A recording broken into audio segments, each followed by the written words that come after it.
प्रिय विद्यार्थियों, आज हमारा अध्ययन का विषय होगा सीमा नियम की विषय वस्तु, कंटेंट्स ऑफ मेमोरेंडम,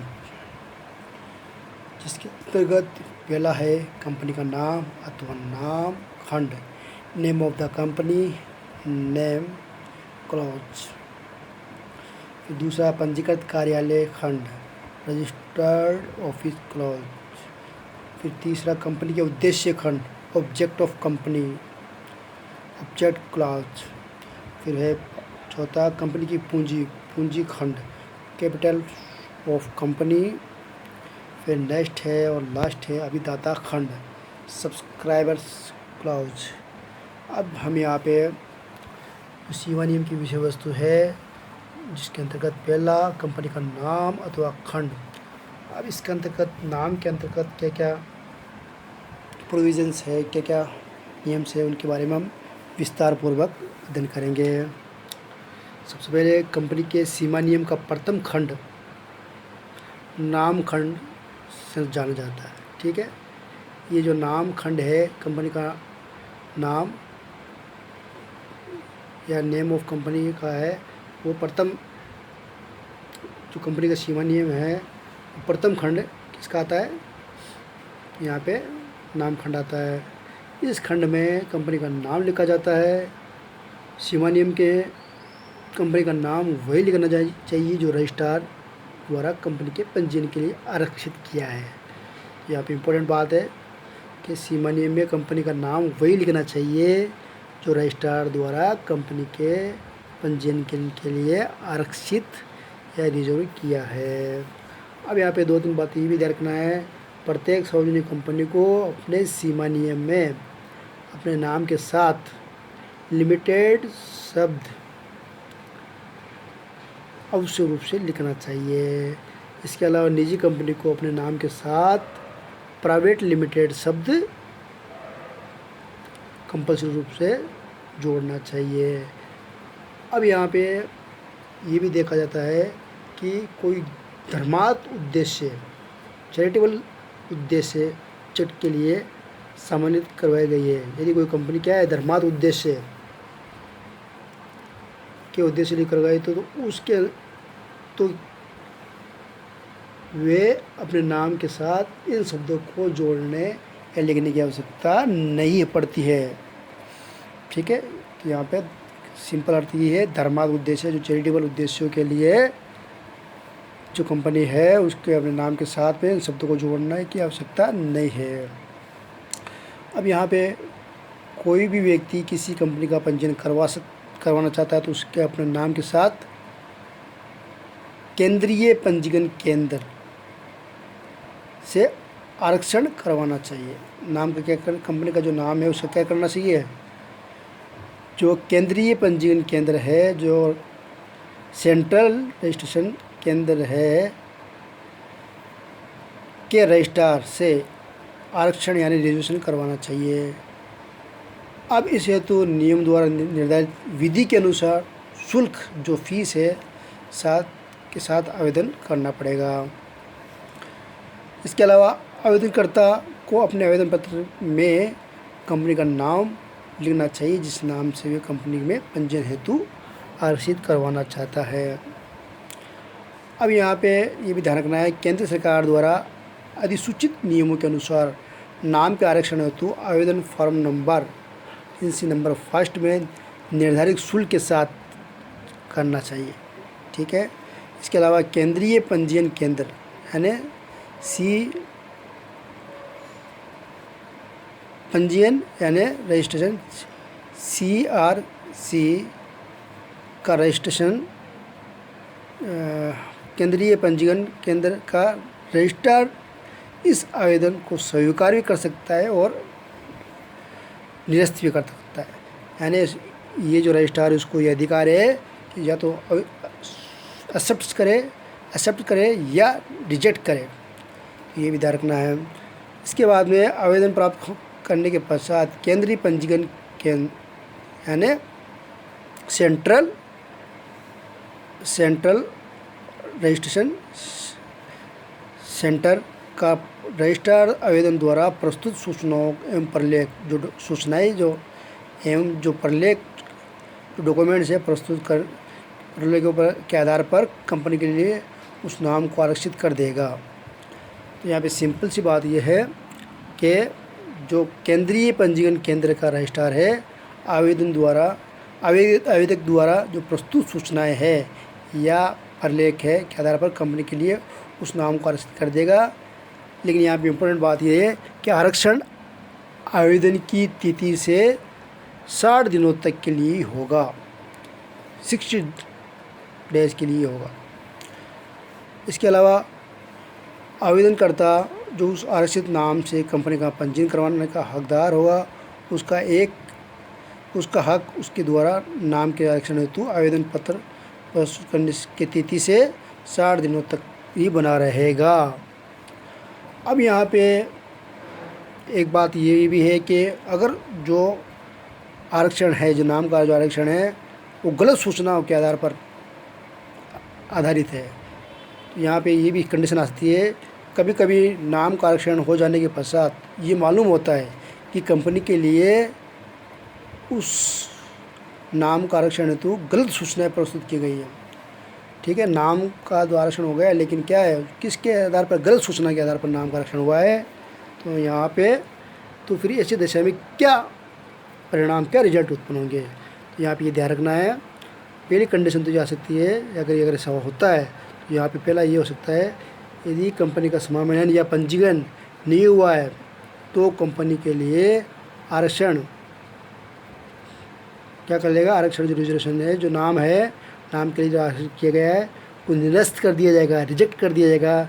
साथ ही आरक्षण करने हेतु आवेदनकर्ता जो ऐसा किया गया है, जो आवेदन करता है को 1 लाख रुपए तक के लिए अर्थदंड से दंडित भी किया जा सकेगा। दूसरी बात ये हो सकती है, यदि कंपनी का गलत सूचनाओं के आधार पर आरक्षित नाम में सम्मिलन हो गया है तो रजिस्ट्रार निम्नलिखित जो बातें हैं तो मैं आपको ये भी कदम उठा सकता है। कौन कौन सी बातें, निम्नलिखित कौन सी बातें हैं। पहला, साधारण संकल्प पारित करके 3 माह के भीतर, 3 मंथ के भीतर, विदिन 3 मंथ के भीतर क्या करेगा, नाम में परिवर्तन करने का कंपनी को निर्देश, डायरेक्शन दे सकता है। इसके अलावा कंपनी के रजिस्ट्रार में से कंपनी का नाम हटाना, ये भी कर सकता है। फिर इसके अलावा एक और आ सकती है, कंडीशन और आ सकती है, कंपनी के समामेलन हेतु याचिका प्रस्तुत करना। लेकिन यहाँ पे इम्पोर्टेंट बात ये है, यदि ऐसा करता है रजिस्ट्रार तो यहाँ पे एक कदम उठाता है इनमें से कोई भी एक, तो यहाँ पे उसको ध्यान रखना है, कंपनी को सुनवाई का एक अवसर अवश्य दे देना चाहिए। ठीक है, ये जो कदम उठा रहा है, मैंने बताया आपको, इसे आवेदनकर्ता को 1 लाख रुपए तक के अर्थदंड से दंडित किया जा रहा है या 3 माह के भीतर नाम परिवर्तन करने का निर्देश दिया जा रहा है। तो यहाँ पे ऐसा करने से पहले, ऐसा कदम उठाने से पहले कंपनी को एक सुनवाई का एक अवसर अवश्य दे देना चाहिए। अब यहाँ पे नाम के साथ संबंधित प्रावधान, कौन कौन से प्रावधान है जो नाम के संबंध में है, कंपनी के नाम में। कोई भी व्यक्ति अपनी प्रस्तावित कंपनी के लिए इस अधिनियम के प्रावधानों का पालन करते हुए किसी भी नाम का चयन कर सकता है। अब वो प्रावधान कौन से होंगे, कंपनी के नाम के चयन, उपयोग आदि के संबंध में जो कुछ प्रावधान है वो इस प्रकार है। पहला है, समरूप या एक के नाम या किसी नाम के आदर्श या समान नाम। तो ऐसी कंडीशन में यदि कंपनी का नाम किसी अन्य जो वर्तमान कंपनी है चल रही है के नाम से समरूप या वैसा ही या उसके जैसा मिलता जुलता नहीं होना चाहिए। MCA यानी कंपनी संबंधी जो मामला, कंपनी के मामले का मंत्रालय है, मिनिस्टर्स ऑफ कॉरपोरेट अफेयर्स है MCA द्वारा अनुसूचित नियमों में स्पष्ट किया गया है कि अब कब कोई नाम स्वरूप मिलता जुलता नहीं होगा, यानी कोई भी नाम समरूप या मिलता जुलता नहीं होगा। और दूसरा ये प्रावधान है, नाम का उपयोग करना अपराध नहीं बनना है। इसका मतलब ये है कंपनी का नाम कोई ऐसा नहीं भी कंपनी का नाम कोई ऐसा नाम भी नहीं होना चाहिए उस कंपनी का उपयोग करना देश के किसी भी कानून के अधीन अपराध करने के समान होता है। अब जो एमसी है, जो मिनिस्टर ऑफ कॉरपोरेट अफेयर्स का जो है मंत्रालय है, कौन कौन से है जो स्पष्ट किया है कि किसी का नाम उपयोग करना निम्नलिखित दशाओं में अपराध माना जाएगा। तो कौन कौन से दशाएं है, कौन कौन सी कंडीशन है। यदि कंपनी का नाम का उपयोग करने से क्या हो रहा है, प्रतीक या नाम अधिनियम, रोकथाम या अनुचित प्रयोग अधिनियम प्रावधान का उल्लंघन हो रहा है, तो क्या हो जाएगा, अपराध माना कहलाएगा। इसके अलावा यदि कोई नाम किसी पंजीकृत ट्रेडमार्क से सम्मिलित है, क्या है, पंजीकृत ट्रेडमार्क से सम्मिलित है, तो उसके स्वामी से उसके उपयोग की अनुमति नहीं ली गई है, तो यहाँ पे भी क्या कहलाएगा, अपराध कहलाएगा। इसके अलावा यदि उस नाम में कोई ऐसा शब्द है जो जनता के किसी भी वर्ग के लिए अपमानजनक या आपत्तिजनक है, तो अगर ऐसा किया जा रहा है तो भी क्या हो जाएगा, अपराध कहलाएगा। नेक्स्ट है अवांछनीय नाम। कंपनी का नाम केंद्र सरकार द्वारा केंद्र सरकार की राय में अवांछनीय नहीं होना चाहिए। यदि केंद्र सरकार ने अनुसूचित नियमों के द्वारा स्पष्ट कर दिया है कि किन दशाओं में कोई नाम वांछनीय माना जाएगा, ठीक है, केंद्र सरकार ने नियम बना रखे कि ये इस प्रकार का नाम इस प्रकार के नाम दशाओं में कोई नाम अवांछनीय माना जाएगा। लेकिन यहाँ पे इम्पोर्टेंट बात ये है कि कंपनी का नाम केंद्र सरकार की राय में अवांछनीय नाम नहीं होना चाहिए। फिर नेक्स्ट है, सरकार को संरक्षण का आभास कराने वाला नाम नहीं होना चाहिए। कंपनी का नाम या कंपनी के नाम से कोई ऐसा शब्द या पद नहीं होना चाहिए जिससे यह महसूस होता है, ऐसे पता चलता है कि कंपनी को संरक्षण या सरकारी प्राधिकरण या संस्था आदि का संरक्षण प्राप्त है, ऐसा भी नहीं होना चाहिए।